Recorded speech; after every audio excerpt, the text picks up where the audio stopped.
Hi everyone, आज ये 25 जून 2026 के इम्पोर्टेंट करंट अफेयर को डिस्कस करते हैं। So let's get started without any further delay.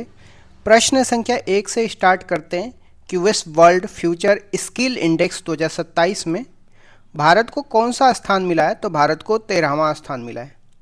शीर्ष पर अमेरिका रहा है, तो ये भी आपको ध्यान में रखना है। भारत दक्षिण एशिया का एकमात्र देश है जो टॉप 15 में शामिल है। फ्यूचर ऑफ वर्क कैटेगरी की बात करते हैं तो इसमें भारत 5वें स्थान पे है, तो ये भी आपको ध्यान में रखना है। यहाँ पे आप देख सकते हैं कि US world future skill index 2027 में भारत की रैंक 13वीं है पूरे ग्लोबल। पिछली बार भारत का रैंक 25वीं थी। भारत ने 12 प्लेसेस को जंप किया है, तो ये भी आपको ध्यान में रखना है। Future of work global rank में भारत की 5वीं रैंक है।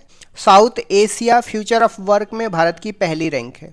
फाइनल स्कोर की बात करते हैं तो 89.4 आउट ऑफ 100 है, तो ये भी आपको ध्यान में रखना है। और कुछ इंपॉर्टेंट इंडेक्सेस को आपको ध्यान में रखना है, जैसे हैप्पीनेस इंडेक्स में भारत की रैंक 126 है। पीस इंडेक्स में भारत की रैंक 127 है। प्रेस फ्रीडम इंडेक्स में भारत की रैंक 159 है। करप्शन परसेप्शन में भारत की रैंक 91 है, तो ये भी आपको ध्यान में रखना है।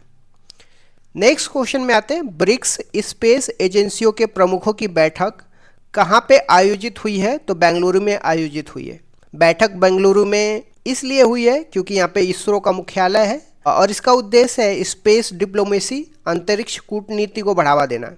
ब्रिक्स की ऊर्जा मंत्रियों की बैठक गुरुग्राम में। ब्रिक्स की नेशनल सिक्योरिटी एडवाइजर की बैठक नई दिल्ली में हुई थी। ब्रिक्स की कृषि की बैठक इंदौर में हुई थी और संस्कृति की बैठक वाराणसी में हुई थी, तो ये भी आपको ध्यान में रखना है। जब हम बात करते हैं ब्रिक्स 2026 की, तो इसके थीम भी आपको ध्यान में रखना है। Building for resilience, innovation, cooperation and sustainability है। इसके 4 पिलर को भी आपको याद रखना है, जिसमें रेजिलियंस, कोऑपरेशन, इनोवेशन, सस्टेनेबिलिटी है। रेजिलियंस की बात करते हैं, climate action, green finance, supply chain की बात करता है। इनोवेशन की बात करते हैं तो इसमें AI, fintech, digital public infrastructure की बात किया जाता है। कोऑपरेशन की बात करते हैं, इसमें trade, finance, policy coordination and sustainability में energy transition, health, inclusive growth की बात किया जाता है। ब्रिक्स की इस्टेब्लिशमेंट की बात करते हैं तो 4 देशों के फॉरेन मिनिस्ट्री की मीटिंग 2006 में हुई और ब्रिक्स को इस्टेब्लिशमेंट किया जाता है। ब्रिक्स की पहली समिट जो है 2009 में हुई थी और 2011 में साउथ अफ्रीका ब्रिक्स में जुड़ जाता है। 2024 में ब्रिक्स में 5 मेंबर और जुड़ जाते हैं और ब्रिक्स में टोटल 10 मेंबर हो जाते हैं। 2025 में इंडोनेशिया जुड़ करके ब्रिक्स में 11 मेंबर हो जाते हैं, तो ये भी आपको ध्यान में रखना है।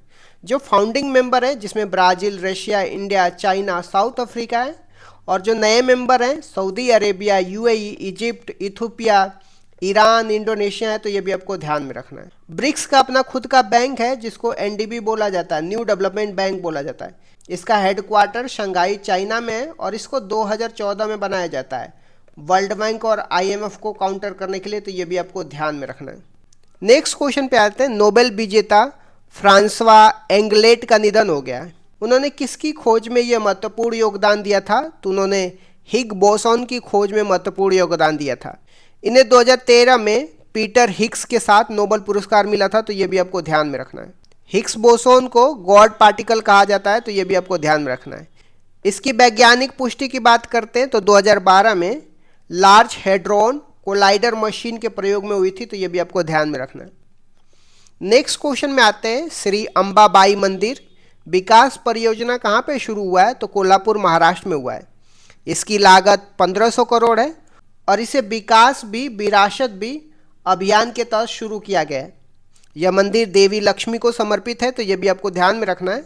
बात करते हैं महाराष्ट्र की पहली महिला उप मुख्यमंत्री की, तो सुनेत्रा पवार है, तो यह भी आपको ध्यान में रखना है। नेक्स्ट क्वेश्चन में आते हैं, बिहार क्रिकेट एसोसिएशन के किस अध्यक्ष को यूके संसद में ग्लोबल प्रेस्टीज अवार्ड से सम्मानित किया गया। तो हर्षवर्धन को यूके संसद में ग्लोबल प्रेस्टीज अवार्ड से सम्मानित किया गया। यह सम्मान यूके के संसद के हाउस ऑफ लॉर्ड्स, जिसको ऊपरी सदन बोला जाता है, इसमें दिया गया है। इन्हें विकसित भारत 2047 के विजन में योगदान के लिए पुरस्कार मिला है, तो ये भी आपको ध्यान में रखना है।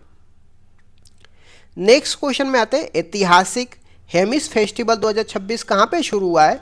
तो लद्दाख में शुरू हुआ है। यह बौद्ध धर्म के गुरु पद्म संभव की जयंती पर हेमिस मठ में मनाया जाता है। असम में भी अम्बुबाचू का मेला कामाख्या मंदिर गुवाहाटी में शुरू हुआ है, तो ये भी आपको ध्यान में रखना है। अब बात कर रहे हैं लद्दाख की, तो लद्दाख में वर्तमान में 7 जिले हैं और हेमिस नेशनल पार्क भारत का सबसे बड़ा राष्ट्रीय उद्यान है, तो ये भी आपको ध्यान में रखना है। यहाँ पे आप देख सकते हैं लद्दाख में हेमी फेस्टिवल मनाया जाता है। ये डिफरेंट टाइप का इनका कॉस्ट्यूम है, तो ये भी आपको ध्यान रखना है। नेक्स्ट क्वेश्चन में आ जाते हैं। थाई मामन थंगामेथिरा थीटम पहल किस राज्य सरकार ने लॉन्च करी है? तो तमिलनाडु राज्य सरकार ने थाईमामन थंगामेथिरा थीटम स्कीम लॉन्च करी है। तमिलनाडु के मुख्यमंत्री जोसेफ विजय ने इसे लॉन्च किया है। इसके तहत सरकारी अस्पताल में जन्म लेने वाले नवजात को 1 ग्राम की सोने की अंगूठी दी जाएगी, तो ये भी आपको ध्यान में रखना है। नेक्स्ट क्वेश्चन में आते हैं। Marshal of the air force Arjan Singh memorial hockey tournament 2026 का 7वां संस्करण कहाँ पे शुरू हुआ है? तो बेंगलुरु कर्नाटक में शुरू हुआ है। अर्जन सिंह भारतीय वायुसेना के एकमात्र अधिकारी हैं जो 5 स्टार रैंक तक पहुंच पाए हैं। इनमें कुल 16 टीमों ने भाग लिया है, तो ये भी आपको ध्यान में रखना है। नेक्स्ट क्वेश्चन में आते हैं। भारत का पहला 3D printed artificial reef module कहाँ पे स्थापित किया जाएगा? तो रामनाथपुरम तमिलनाडु में 3D printed artificial reef module स्थापित किया जाएगा। इसे चेन्नई के त्वष्टा स्टार्टअप ने विकसित किया है, तो ये भी आपको ध्यान में रखना है। यह समुद्र के भीतर जैव विविधता बायोडाइवर्सिटी को बढ़ाने और समुद्री जीवों के आवास के लिए स्थापित किया जा रहा है, तो ये भी आपको ध्यान में रखना है। अब जब हम बात कर रहे हैं तमिलनाडु की, तो इसका मैप भी आप देख सकते हैं। ये हमारा प्यारा भारत है और इसमें साउथ की तरफ आप देखेंगे तो तमिलनाडु स्थित है। तमिलनाडु का बॉर्डर केरला, कर्नाटका, आंध्र प्रदेश के साथ लगता है। अब यूपीएससी में क्वेश्चन भी पूछा था कि सबसे ज़्यादा इंटरनेशनल बॉर्डर कौन से राज्य से लगता है। आप यहाँ पे देखेंगे कि वेस्ट बंगाल का बॉर्डर सबसे ज़्यादा इंटरनेशनल बॉर्डर लगता है। दूसरा पॉइंट ये था कि कौन से राज्य का सबसे ज़्यादा राज्यों का बॉर्डर लगता है, तो यहाँ पे यूपी का बॉर्डर सबसे ज़्यादा राज्यों के साथ लगता है, तो ये भी आपको ध्यान में रखना है। नेक्स्ट क्वेश्चन में आते हैं। दुनिया का तीसरा सबसे परिवार अनुकूल फैमिली फ्रेंडली एयरपोर्ट कौन सा बन गया? तो केम्पेगौड़ा इंटरनेशनल एयरपोर्ट बेंगलुरु का यह दुनिया का तीसरा सबसे बड़ा फैमिली फ्रेंडली एयरपोर्ट बन गया।